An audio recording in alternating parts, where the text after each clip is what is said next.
Hey Rec Beer viewers, happy Homebrew Wednesday. Just thought that I would actually record this on the brew day instead of recording afterwards, because I'm taking a break. Been brewing and working around the yard and stuff, and yeah, Nate from Under the Table Brewing said that he enjoyed seeing me brew under a blue sky for a change. So there's some more blue sky for you.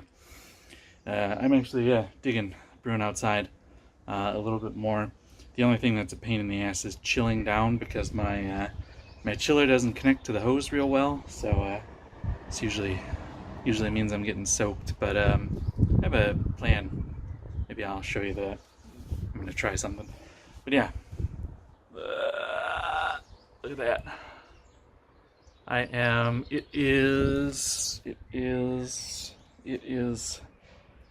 can't read my watch. Stupid digital watch. It is something like a little after 2 o'clock in the afternoon here. I started, I think I got the mash started at like 12:30. So I'm making good time. Just waiting to come to a boil here. Already up past 90 degrees Celsius. So yeah, I just got the mash and the sparge done on the, this is the rye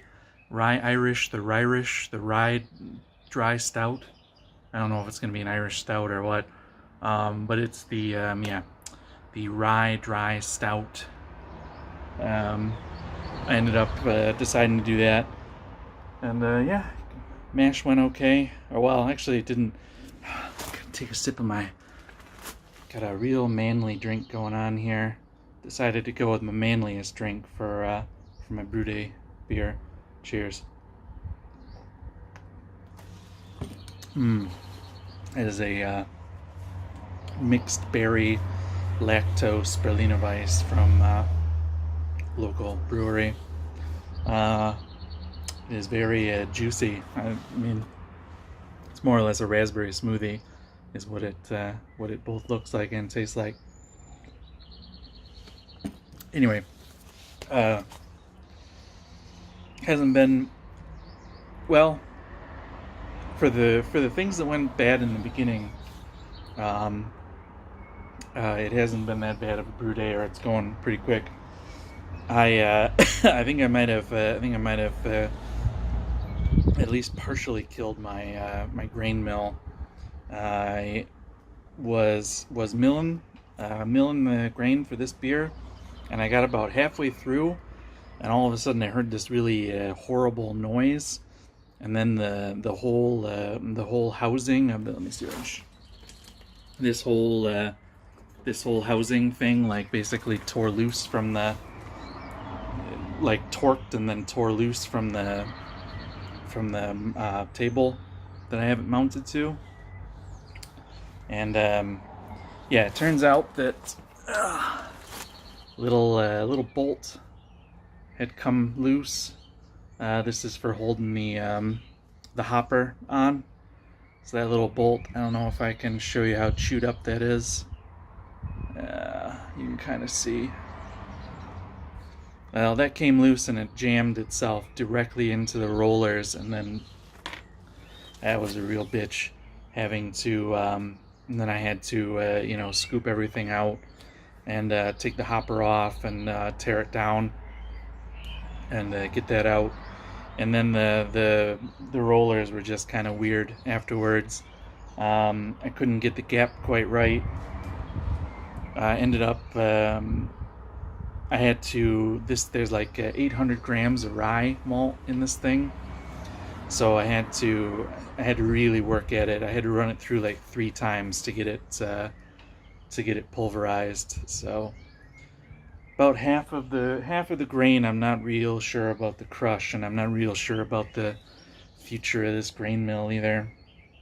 So fingers crossed.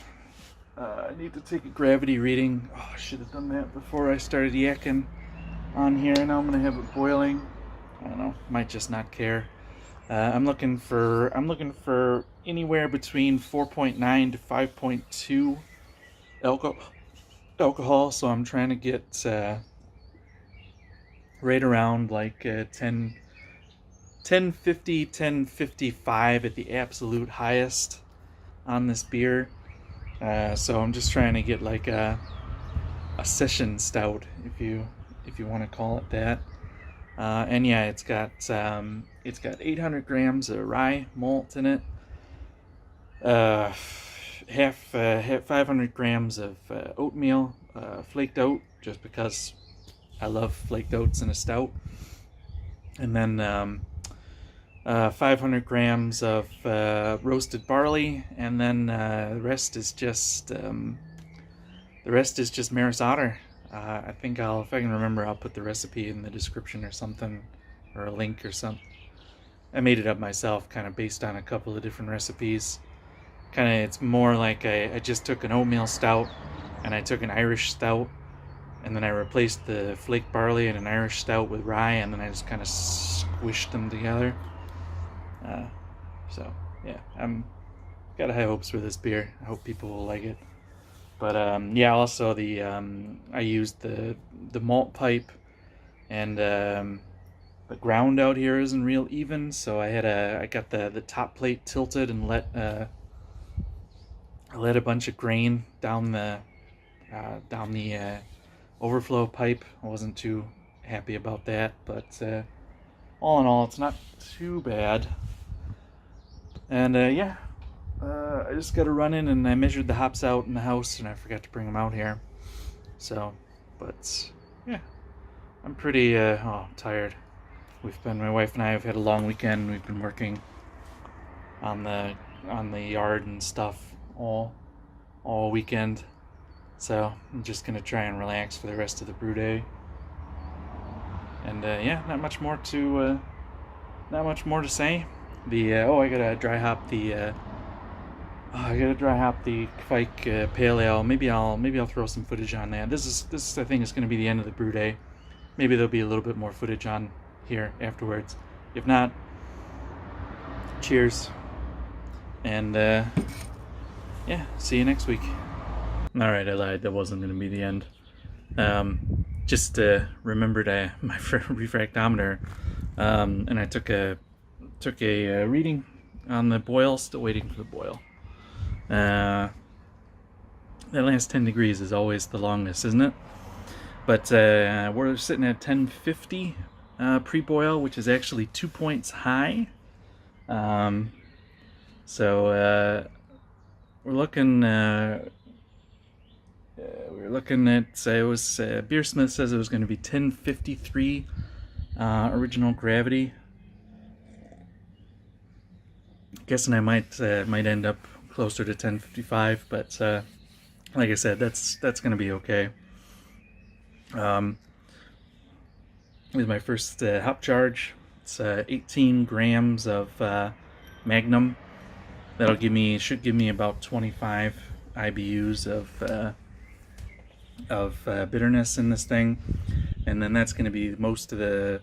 I'm going to throw in, I think, some Willamette, just maybe at the end of the boil, like last 5 minutes or something.